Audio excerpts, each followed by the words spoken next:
How is everybody doing? Strength Chat episode 143. And today I have got a very special guest for you. Today I'm joined by a chiropractor, strength and conditioning coach, powerlifter, and he's the co-founder of Prescript, as well as running his own podcast, RX Radio, which I would highly recommend. I'll just listen to one today. Today I am joined by the one and only Jordan Shallow. How are you doing? Yeah, doing well, man. Thanks for having me on. I appreciate the intro. I'm gonna have to take you on the road with me. Have you open up for me? I can see myself as a commentator. I watch a lot of sports, so it would be good doing that. What you been up to? What's been happening in your world? What's been going on? Yeah, same, but different, man. I mean, for the last couple of years, I've been traveling almost exclusively just doing lecture stuff. So COVID kind of threw a wrench in the plans, but we've been kind of rocking the online for a couple of years as well. So I got back in Canada like maybe 6 weeks ago. Just same, but different, man. Just, a lot of online work, a lot of writing, getting back into a little bit more serious training now. So yeah, all around, it's just kind of status quo, I suppose. And how have you found putting your courses online? Has it been a bit of a big change? How have the people that are involved in your courses finding them as well? Right. So the nice thing with our situation was I had our courses online prior or like before COVID hit. So we weren't scrambling. It was just business as usual, and the market sort of found us as a consequence, which was kind of nice. So we've been running the level 1 course.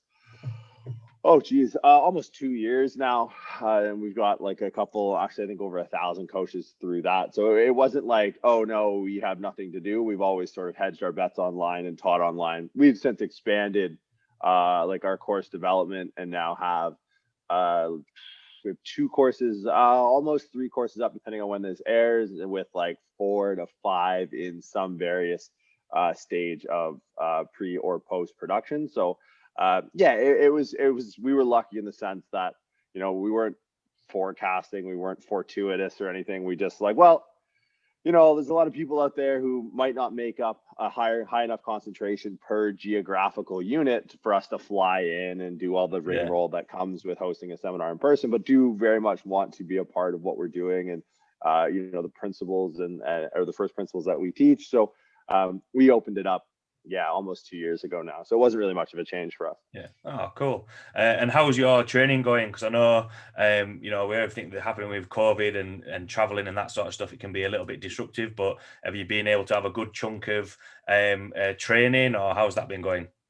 Yeah, early COVID. So I was in Australia for most of it, man. I flew in from Vancouver to Melbourne in mid-March. It was meant to do some stuff at the Arnold Classic out there, and that obviously got canceled. But from March to, I want to say like September 1st, I was in Australia. When things were like really, really shut down, I still had access to like a CrossFit box in like the North Sydney beaches area. And it's a little bit different training style than I'm used to. I mean, me and a barbell and just like 140 kilos of plates. So, but make hay while the sun shines. I use that time to like revamp my bench press technique a little bit and did some higher frequency stuff that I wasn't really used to. So, you find a way, right? And I think that's like, you see people kitting out their flats or getting out to parks. It's really, lucky enough that, once you get deep entrenched into it, you always got a friend somewhere with a barbell. So I don't want to say it was totally unaffected, but when compared to some people's situations, it was relatively unaffected.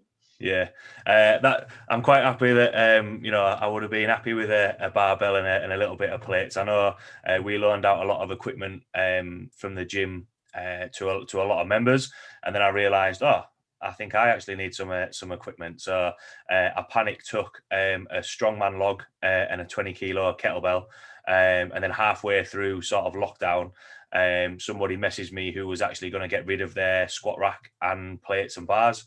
Me and my girlfriend were just living in a small flat, and I was thinking, would she notice if I just put it in the living room? But since then, actually, ended up getting some plates for some new plates for the gym as well, which would be quite good. So I think I'll be prepared for if there is a second lockdown. Yeah, blessing in disguise, man. I think across the board, definitely unprecedented times, but could have been a lot worse. Yeah, definitely. So for everyone listening who, might not know your background and know, how you got into coaching and pre-script and, launching your own podcast, just want to give a little bit of a background to yourself? Yeah, so I mean, grew up in southwestern Ontario, like kind of central Canada. Went to do my undergrad in kinesiology, and went to chiropractic college in California. From there, got into clinical practice. Was chiropractor at Apple's world headquarters in Cupertino.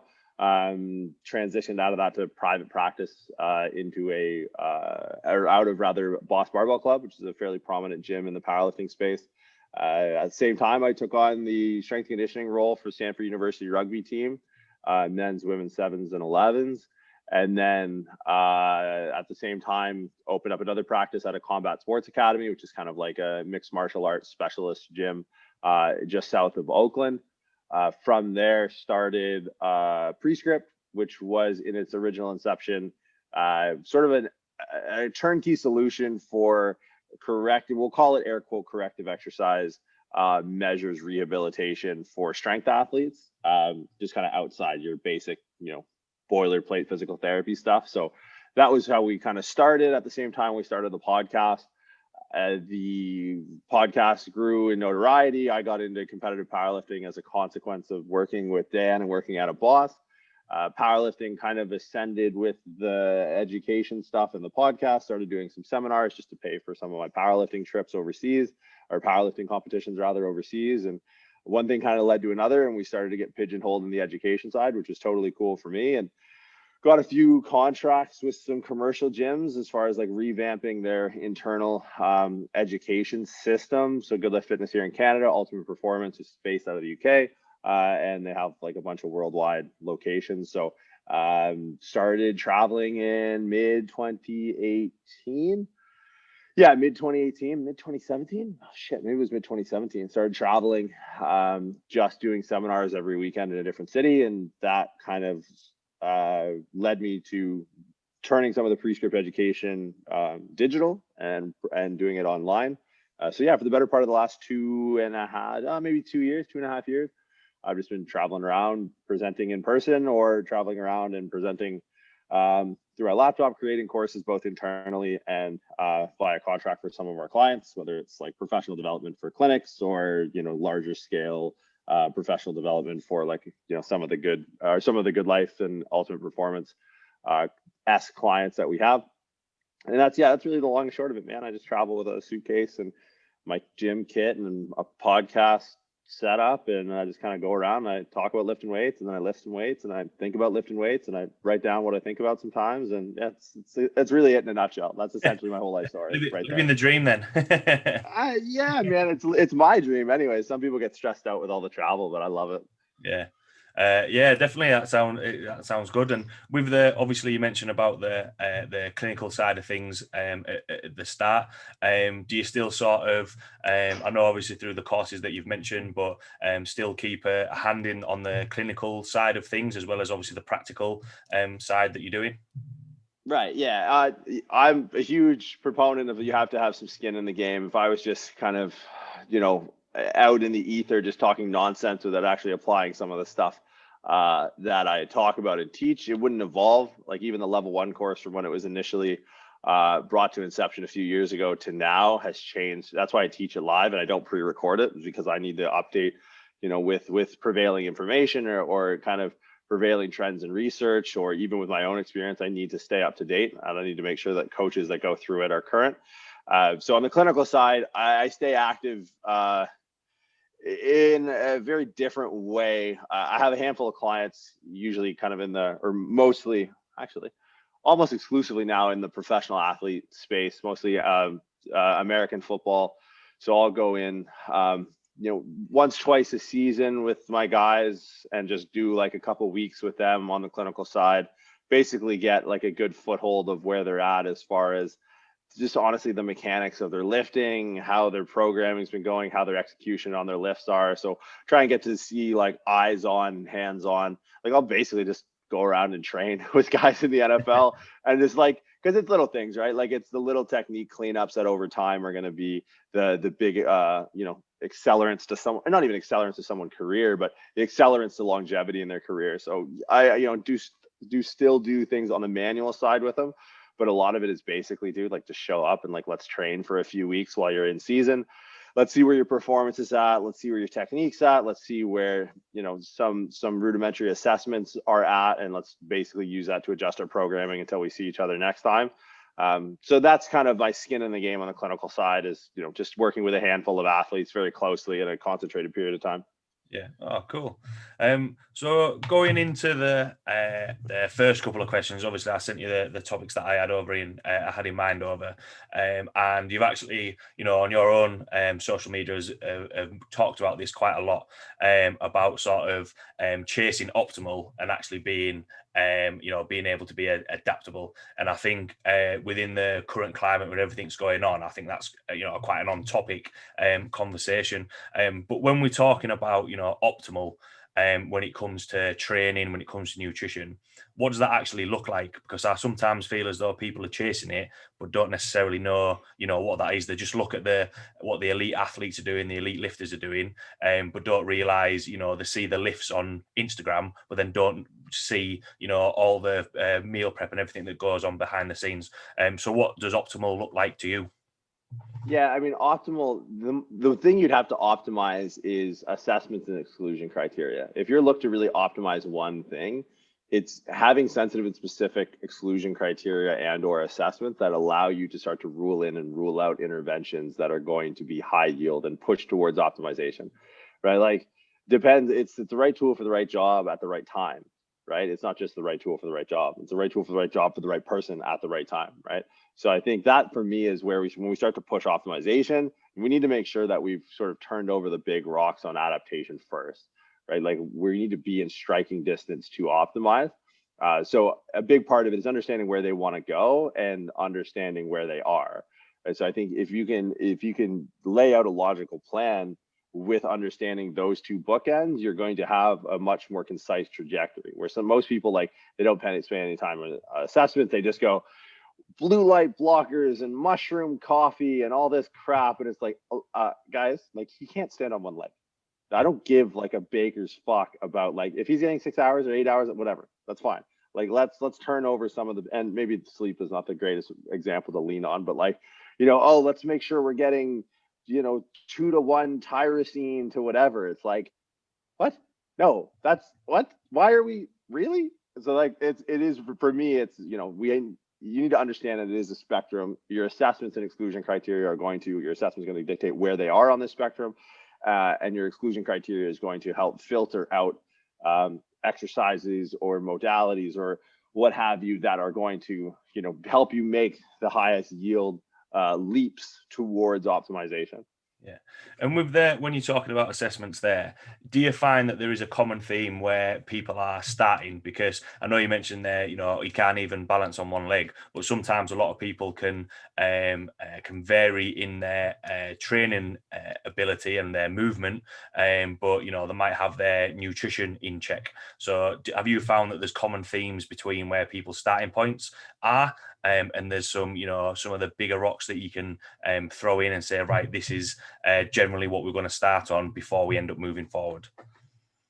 Yeah, like there's some like benchmark range of motion stuff I'd like to see as far as active range, anything in gait cycle movement, walking lunges, single leg RDLs, Bulgarian split squats, and ability to load those unilaterally and a capacity to maintain those positions.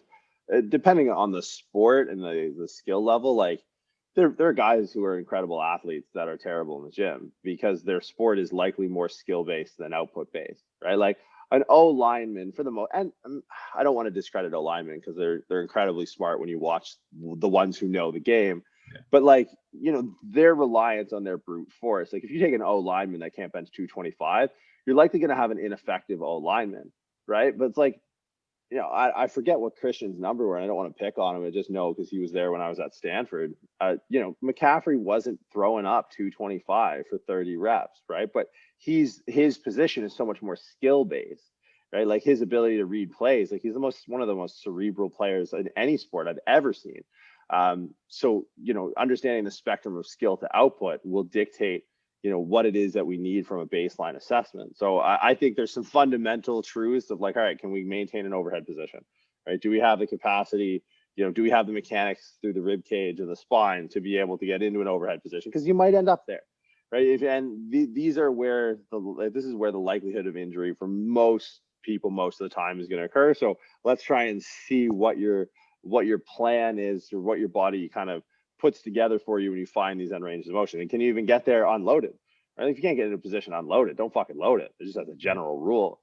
So unilateral gait cycle movements, a core function as it pertains to anti-lateral flexion, anti-rotation, anti-flexion extension capacity, and then overhead movements. Those are kind of like where I would start with everyone, because at the end of the day, athlete or not, you're still a human being, right? And we're put together in such a way that we should be able to achieve this. And if we can't, then there could be some indicator that we're leaving some potential performance on the table.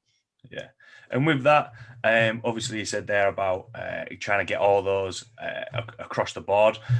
Is there some things that you're going to push a little bit more, and then there's some things, depending on the athlete, you just have to get them to a point where they can just tick that box, but then other things you might push that a little bit more, because obviously, when you're talking about optimal, and everyone wants everything, whereas actually, depending on the person and previous injuries, previous training, all that sort of stuff, it might not be that everything is going to be absolutely exceptional. Right. Yeah. I mean, there's this quote that goes, specialization is for insects. I would add to that, specialization is for insects and athletes. Right. So, because you at a certain point, and I think we get lost sometimes in the strength part of strength and conditioning. Like, you need to understand, for me, like the way I look at strength and conditioning is shapes and systems. Right. Like, a lot of times they're going to get the shapes that they need in the actual skill, the skill strength, and just basically executing their sport, right? So if they're executing their sport, i.e. they're practicing in the off season, which if you're a professional athlete, you likely are, I don't necessarily need to recreate a lot of those shapes in the gym. But in the gym, what I might be able to do, on the track, what I might be able to do on the track or in the gym is push a system that could, enhance the shape on the field or on the track or on the ice or on the pitch or whatever, right? So it's like maybe in the gym, it's just better to get strong in bilateral movements. Like, I was having a conversation yesterday with someone talking about like Brazilian jiu-jitsu, and it's, the training that goes around there. And I just think, like, I don't really particularly care for the Turkish get-up as an exercise.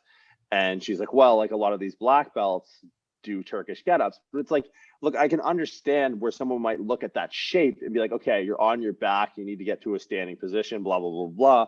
But if you're rolling a few times a week, in some cases a few times a day, depending on if that's your specialty in like a mixed martial art, you don't need to be doubling down on that shape, right? Maybe what you need is like, all right, this guy's too weak on the ground, he's getting overpowered. It's like, all right, let's put some heavy shit in his hand.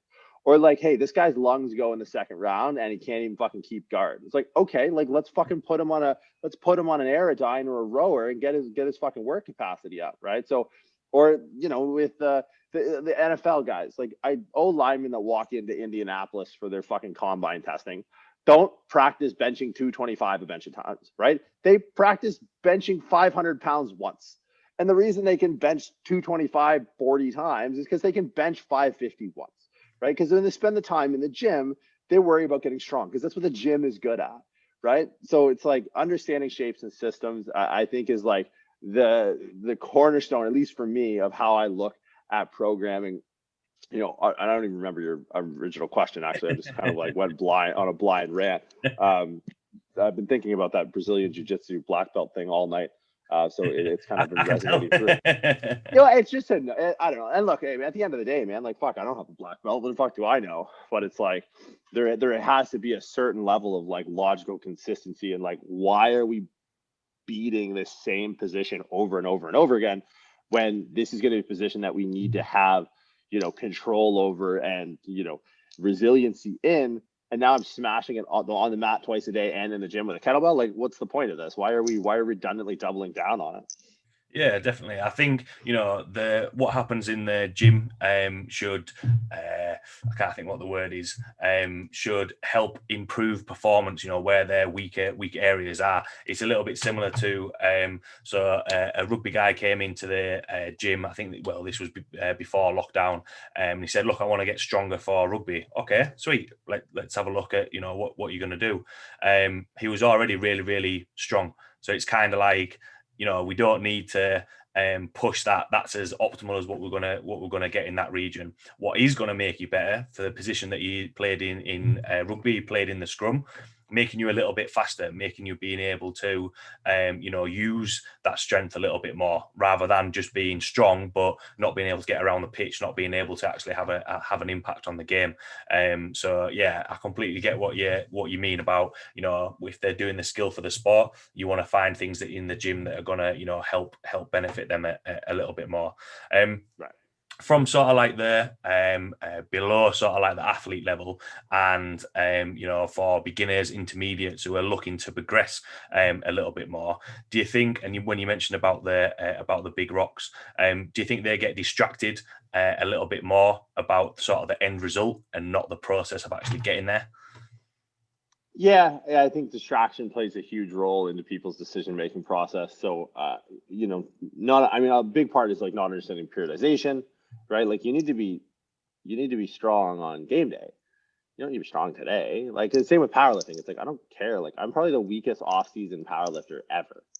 Like if I had to go in and like I'm gonna go and squat after this, and if like I can squat like 200 kilos, I'll be pretty happy with today because I'm nowhere near a competition, right? Like, and again, like that's not true of the elite. Like they'll stay relatively strong year round, but like for most people, it's like understanding phase potentiation in programming and periodization. It allows them to create that stepping stone. Like, look, I don't have to go do it today, right? Like, if you have a plan, you're not going to succumb to like, oh, I saw this on Instagram, I'm going to try this. It's like, well, no, like that's the distraction, right? So I think, yeah, having a set target of when you need to be able to perform is one of the most important things, regardless of what your goal is. Yeah. And with that, because obviously you said there, uh, in an off season, not lifting as much. Is it okay not to have things that are optimal because things are going to get in the way, traveling, work, life, and that sort of stuff. Does not everything have to be optimal all the time? Is the times where it's just like, look, I'm just going to be happy to get through this squat session? Yeah, well, I mean, I always think of it. I grew up watching like pro hockey. That was like kind of my thing in Canada. So like there are times where like, there's this a power failure or something. And it's rare, but like there's a power failure, there's a delay for 35 minutes. Or like games have gone to like 4 or 5 overtimes where it's like, all right, this is where hockey actually starts to get played. It's like you're good at 60 minutes across 3 20-minute periods. But what happens when you've been playing hockey for 3 hours? Right? Like I remember in a video, there's a I believe he's Russian. I could be getting this wrong. Maybe he's Czech. Zdeno Chara. He's like this big 7 foot defenseman, or he was on the Boston Bruins when I saw it, and he was like sipping Coca-Cola on the bench at like 2 in the morning. Well, it's like because fuck, man, like there's no playbook for that, right? And if this guy grew up in Prague or something where like he got drove to hockey practice and there was no sports science when he was growing up, and he was sucking back Coca-Cola when he was fucking, going scoring hat tricks every game when he was 15. He's adaptable. He learned how to be good in less than ideal environments. And when you put him in the muck, man, he's gonna be a thoroughbred. Where like, you see like the Rocky versus Ivan Drago comparison of like, people are in the lab and there's force decks and there's timing gates and there's all this crap. And it's just like, man, fucking no technology in the jungle, homie. Like when the going gets tough, the tough get fucking going. So yeah, like your girl gets off your tree, you didn't sleep, your fucking whatever ring is telling you to sit on a couch. You're like, all right, man, that's great. But especially at the pro level, like when you start talking some of the numbers these kids are making, like, I got guys that are losing 90 grand in the fucking couch. Like, dude, you get your ass on that fucking field. You know what I mean? And like, especially the tougher the sport too, right? Like, there could be something to be said if you're going to go execute, a more technical endeavor, that's very skill specific to the sport.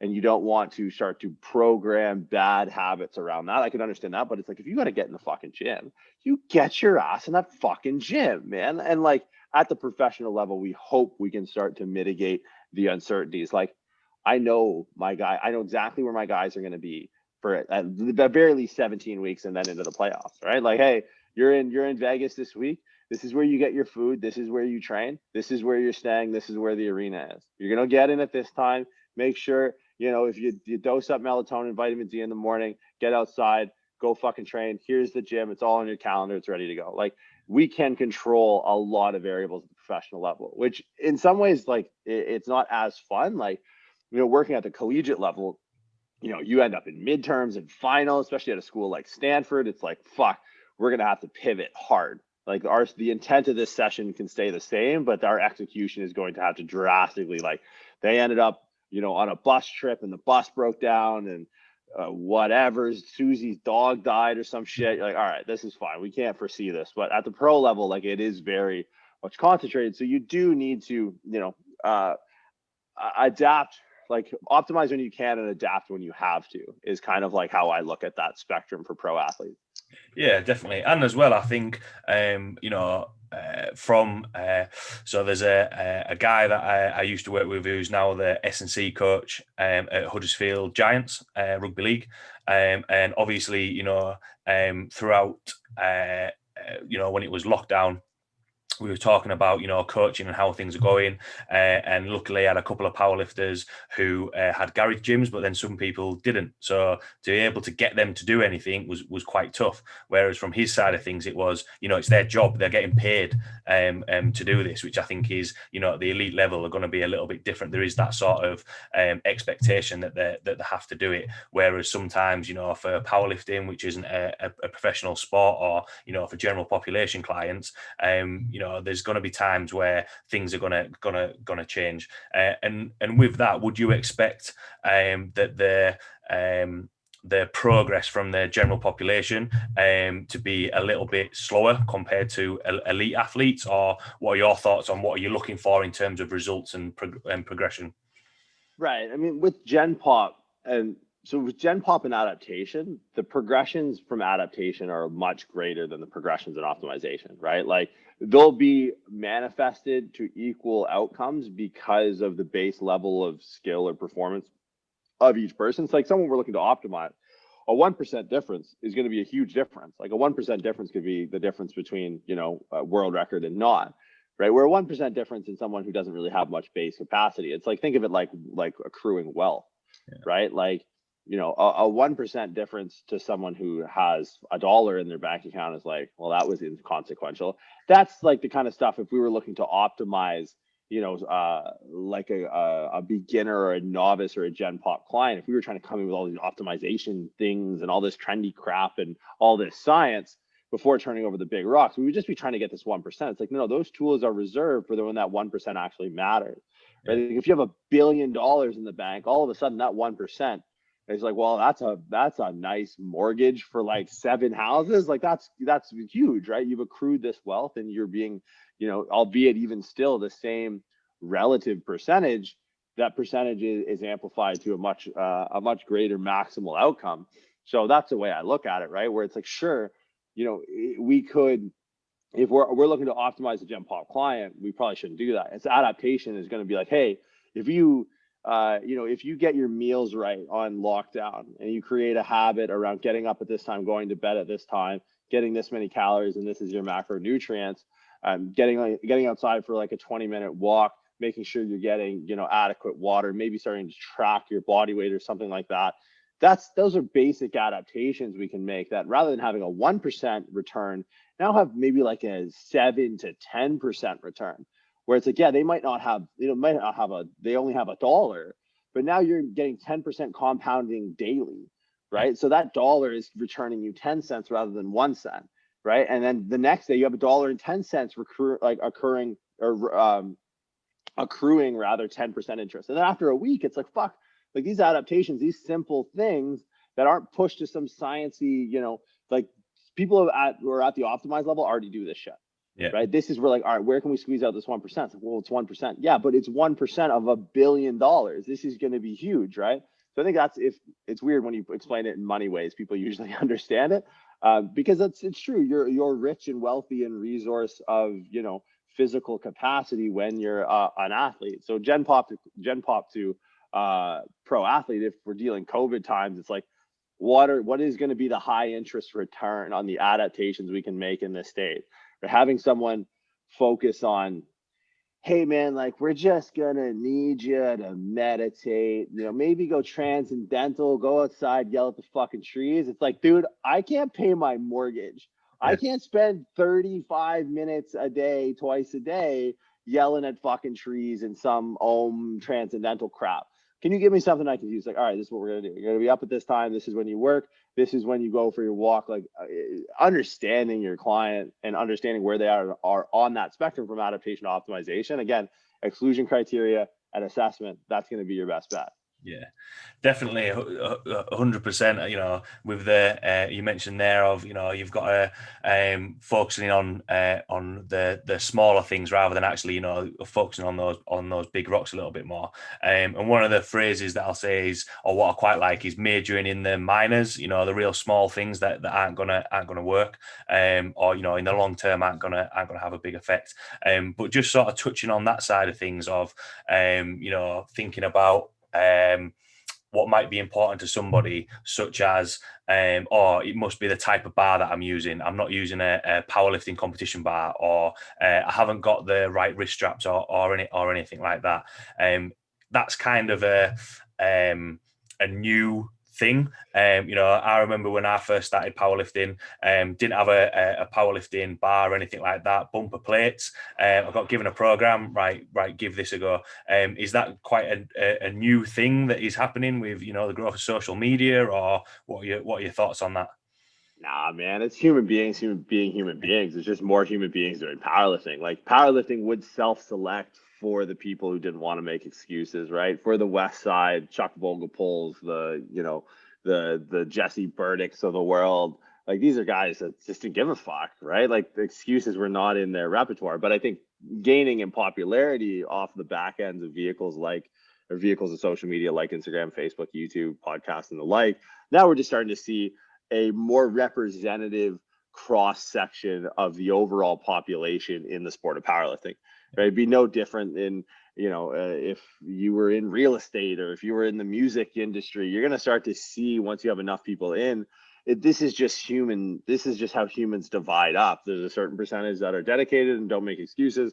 There's a certain percentage that, you know, advocate responsibility and accountability to the external. Like I don't think it's necessarily a powerlifting exclusive thing. I think it's just human nature playing itself out through the sport of powerlifting. Yeah. And do you think when they're focusing on that, that's just going to hinder them getting stronger, or potentially, you know, lead to an injury, or just falling out of training? Oh yeah, because those people have fallen out of everything that they've done. That's why they found powerlifting, right? And it's like, I don't want to be harsh, and like I hope someone who, you know, hears this and, you know, it maybe feels that that's how they are can change and prove me wrong. But like, I don't know, man. I've been around the sun a few times. People don't fucking change. Like it's the people who I always remember. Dave Tate's like a huge mentor of mine.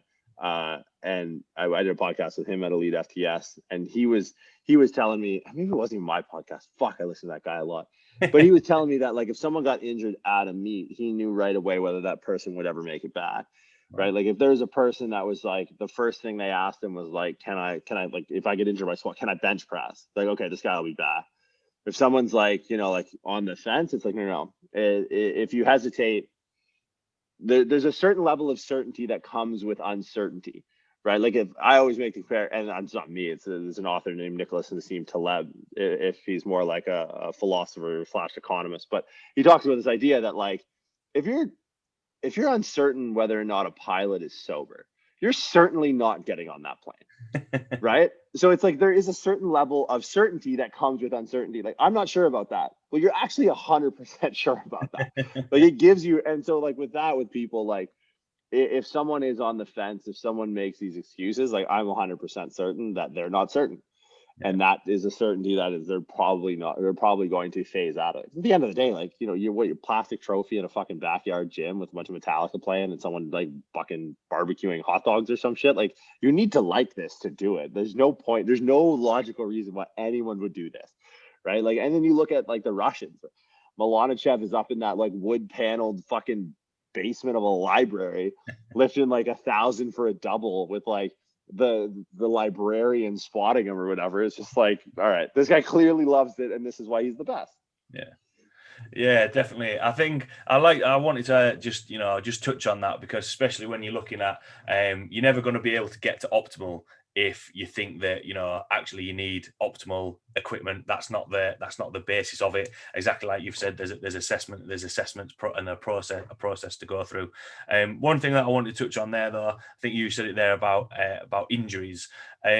Obviously, people can say I've got a tight hip flexor, or I've got a niggle in my shoulder, or a specific area.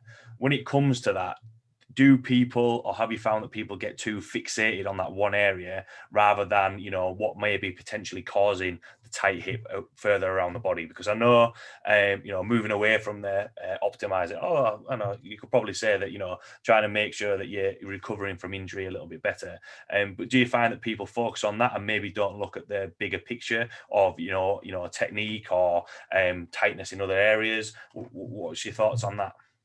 Yeah, so I mean, for me, like, first and foremost, injury risk management is proper technique and execution and proper programming, right? But more in depth to the question would be like, understand that pain and tightness is just a light on the dashboard that says, hey, check the engine, right? Like, our bodies are really complicated and of no obligation to make sense to anyone. So if you're like, oh, my knee hurts, it's probably my knee. It's like, that's like me going, my check engine light is on, I should probably change my check engine light. It's like, no. Like, there's a code to be run. There's analytics to be played out. And that's why I have jobs, or I have a job, and other people like me have jobs, and there's schools and things that spend, years and years. Fuck, like, I was 8 years in school, and another, I'm trying to learn more every day, because it's not as simple as that. And maybe sometimes it is. If someone comes up to you and hits you with a bat in the knee, it's probably your knee, it's probably not your hip. But in most cases, like, call it repetitive use, call it misuse, call it what have you, these injuries are just lights on the dashboard that are just signaling, right? And it's up to you to be the diagnostician and be like, okay, this is what this signal means based off of an assessment, and then from there set exclusion criteria for the intervention. So with that, then, how you go about implementing that intervention? Because someone might be fixated on, look, this is my knee, I've been squatting, it's because of squatting that it's hurting my knee, or a certain exercise is going to hurt my knee, but it could be something further up the chain, or something else that's happening. How do you go about coaching that and implementing that? Because I know sometimes if people get it in their head that, look, I'm not going to do this because this is causing me pain, or they think it's that, how do you go about coaching and implementing the intervention?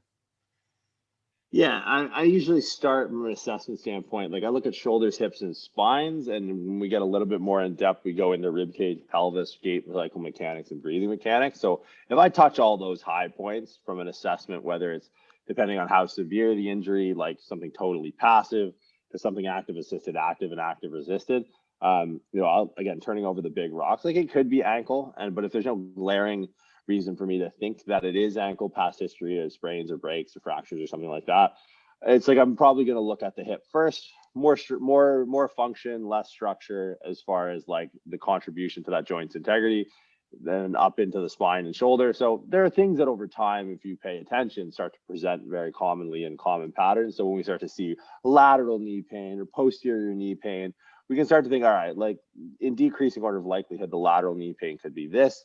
In decreasing order of likelihood, the posterior knee pain could be this, anterior knee pain could be this. So a lot of it long term just becomes pattern recognition.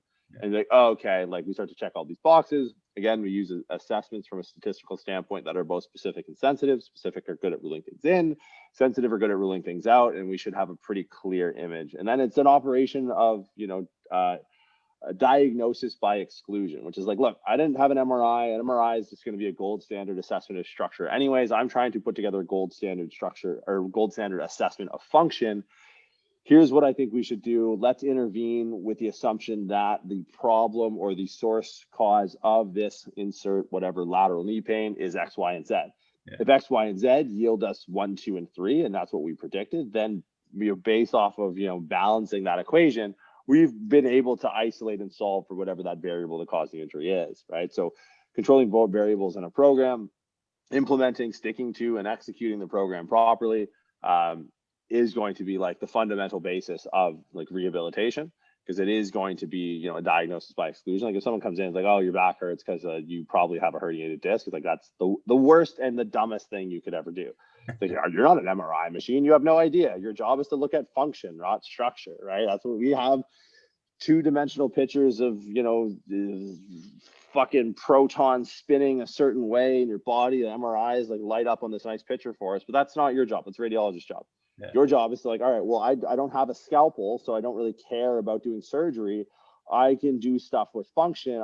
should probably assess function. So when it comes to assessing function, breaking down in a lower resolution model shoulder, hip, and spine, and when needed, and sometimes superimposed therein is a higher resolution, including the pelvis and the rib cage, and take into consideration gait cycle mechanics and breathing mechanics. And that's a pretty, you're touching a lot of shit. You still have a problem after running those algorithms or those heuristics, then yeah, we might want to start to consider the structure's contribution to kind of the pain that we're feeling.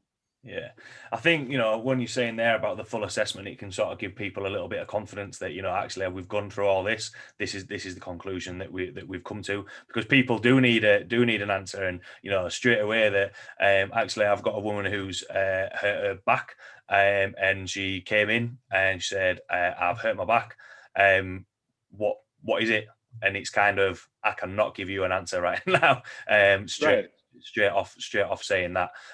But for people that potentially might have not had an injury before, or have trained a long time, or elite athletes, where everything is sort of taken care for them, do you sometimes feel as though, like what you said about, right, you've got a herniated disc, that they kind of go to the extreme straight away and think that, worst case scenario? Yeah, because people don't understand gradations, right? Like they're not clinicians, nor should they have to be. Again, that's why we have jobs. I think people are fatalistic in the way that they approach this type of news. And I think from a clinical standpoint, it gives us some tact in approaching like, quote unquote diagnosis, depending on your field.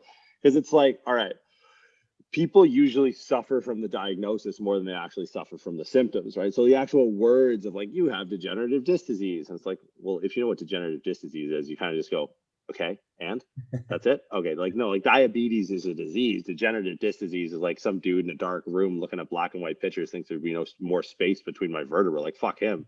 Right? Like they don't see what I do. They don't see what I lift. They don't see how I train. They don't see how I diet. So yeah, I think if nothing else, it should be an indicator to us that our words matter, which it's sad that this has to be said, but yeah, like, whether it's to yourself or to your clients, like the words you say have a huge impact on the way people think. So when we come over the top with no context and say things like, you have degenerative disc disease, you have a herniated disc, you have a bulging disc, you have a slip, however the fuck that would happen, a slip disc, these things without context, and to someone who's uninitiated, it's a pretty heavy diagnosis, man. Yeah, it is an interesting fact, because I know for a couple of people that I've had trained who have had injuries or niggles, they've gone to an NHS physio who have no idea of the training that they've done before, gone to a private physio who's done a little bit of training and recognise what stress and load they're putting on the body, and be like, right, okay, we're going to change it around, rather than just doing using a Swiss ball and not actually doing anything with it for somebody who might not have trained quite a lot. With everything that's coming up in terms of more lockdowns or restrictions, and looking at over the past couple of months, how have you found that are more people looking to become a little bit more adaptable? Do you think coaches, clinicians, the strength and conditioning industry is becoming a little bit more adaptable and not moving away from chasing optimal, but realizing that you can't aim for that all the time? Yeah, I think like there's just a bigger push in the industry to be more educated because when the government comes through and tells the world that your job is considered a non-essential service, like everyone's like, wait a minute, I'm paying a lot of money for this non-essential service. That's interesting. But I think those coaches who were able to survive and still be in the industry are probably resting on the laurels of their education to get them through a time like that. So those people who are like either coming into the industry or maybe are trying to re-enter the industry realize that their hole was in the value that they can provide, and their value is entirely indicated by how much they have invested into their education. So I think there is with it's an interesting sort of catch 22. Like a lot of personal trainers tried to enter into the clinical space, right, with foam rollers and Theraguns and things like that. But then all of a sudden, like clinicians got wise and it's like, wait a minute, I could just enter into the training space and like, I could use like credentials and shit to kind of just flex on like I could train with Dr. Joe, whatever the fuck, or buddy, what's his face down the gym. So like that kind of bit trainers in the ass a little bit in COVID because like a clinician could still, for a large part of COVID, depending on where you're at, they were still deemed somewhat essential in medical services, right? So I think there's a happy medium to be met because, like, look, I know a ton of clinicians. Like, there are kids who take my course who are in the program that I graduated from. Like, they're in chiropractic college and can't train their way out of a wet fucking paper bag, right? So, like, they need to be educated on the practical application outside the clinical setting.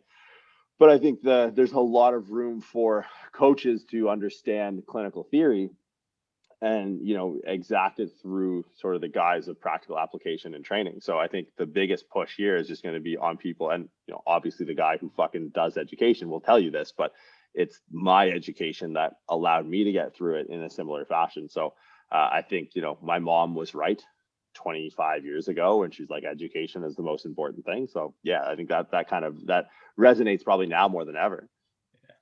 Yeah, do you think it is interesting because you do find I know myself jumping in on courses and trying to learn a little bit more, but just sort of maybe on a little bit of a tangent on there when you're on about trainers being a little bit more clinical. Do you think that it might spark a lot of people trying to be a jack of all trades and rather than a master of none from a coaching point of view, or do you think actually the more people are going to learn is actually going to be a little bit more beneficial? Because I know sometimes there is that, studying a gym, trying to train people. You want to do weightlifting? Yeah, I can teach you how to do weightlifting. Boxing? Yeah, or I can fix this, as opposed to actually learning it and mastering that skill a little bit.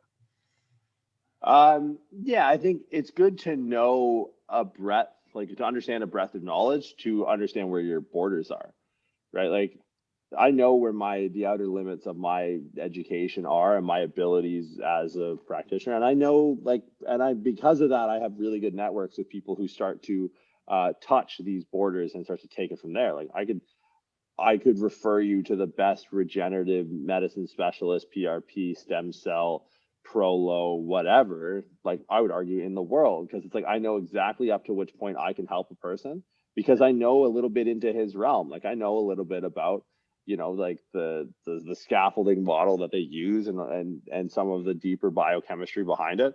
So I like, oh wait, I'm in this realm. Like this is my fucking neighborhood, and I start knocking on some doors. So I think it is helpful to have a breadth and understanding, because that turns to, like, if I see something that doesn't add up, it's like, oh shit, this might not be calories in, calories out. You might have like a thyroid issue. I don't do thyroids, but go to this endocrinologist that I know who's in my network.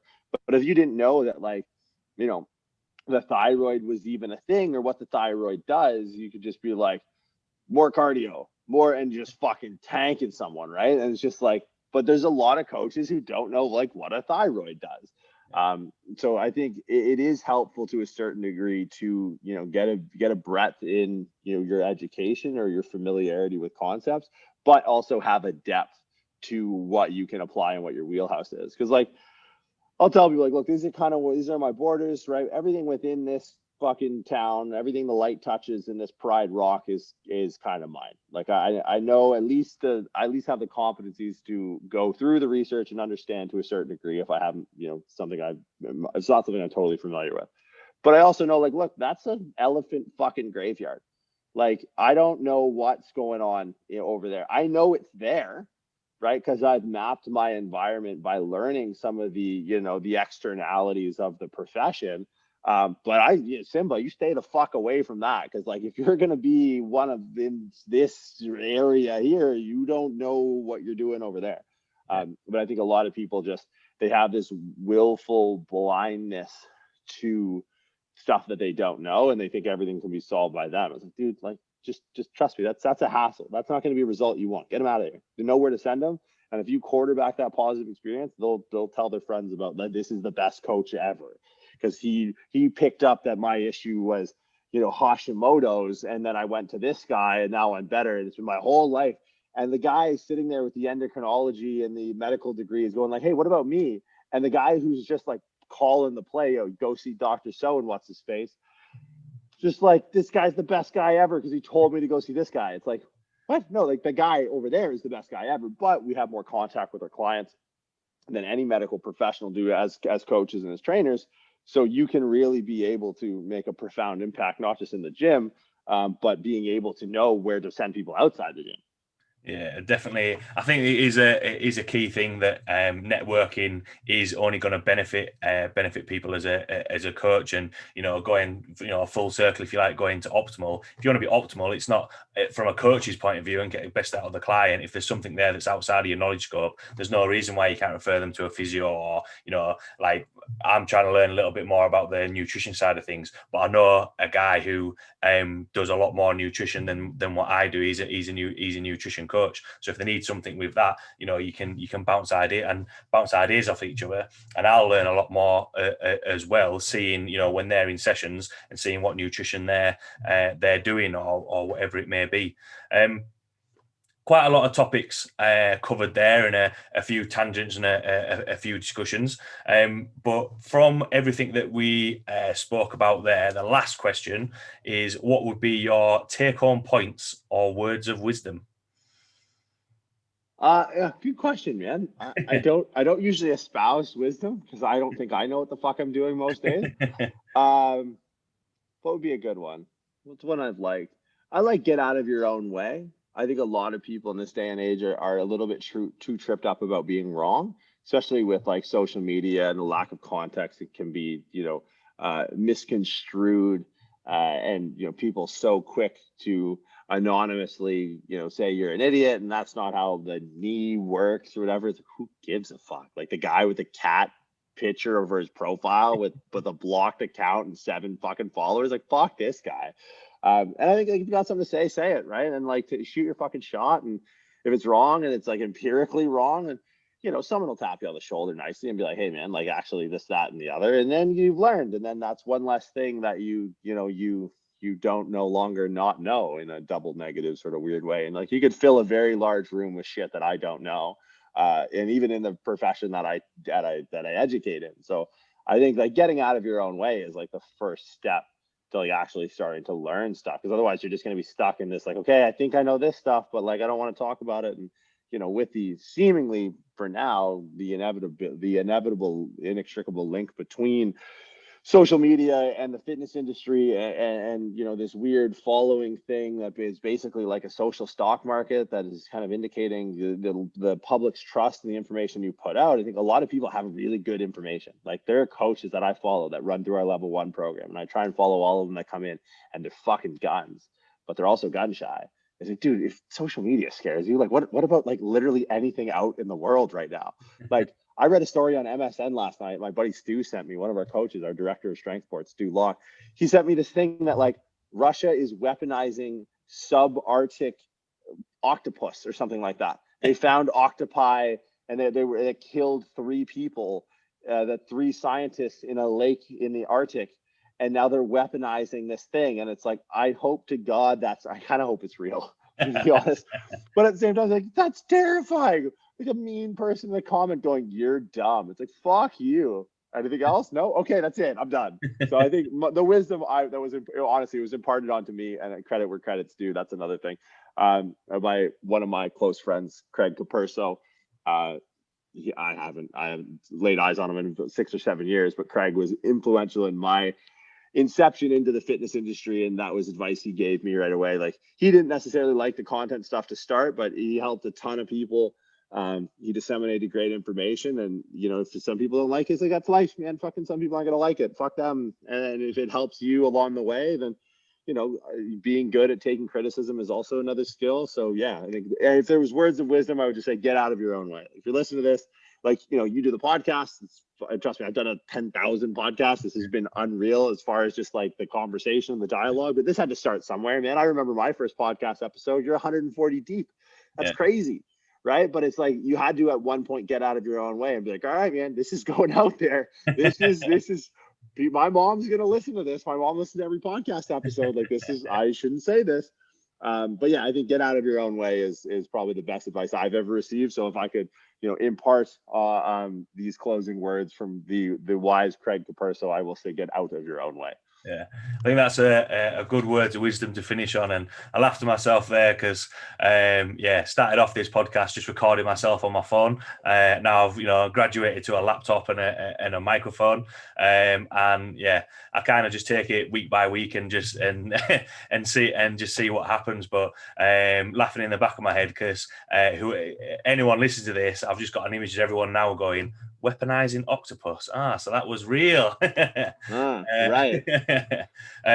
But no, thanks a lot, Jordan, for taking the time to chat with me. Having followed the content and work that you put out there, it was really good to actually get an opportunity to speak with you.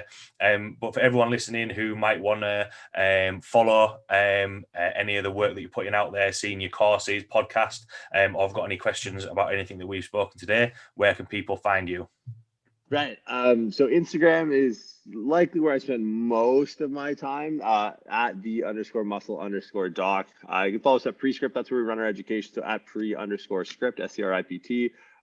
Course info is up at www.pre-script.com. And if you ever have any questions, DMs can be a bit tough. If you have anything real pressing or you want to reach out to me, Jordan @themuscledoc.com. Awesome. 100%. Everyone listening, check out the work that Jordan does and Prescript and, RX Radio, the podcast, some really, really good content out there, which is only going to, if you're a coach, help you improve as a coach and make you think outside the box a little bit more. If you're, just someone interested in lifting, it's only going to improve your training. So thanks a lot, Jordan, for taking time to chat with me. Thanks a lot to everyone listening, and I will see you all next week.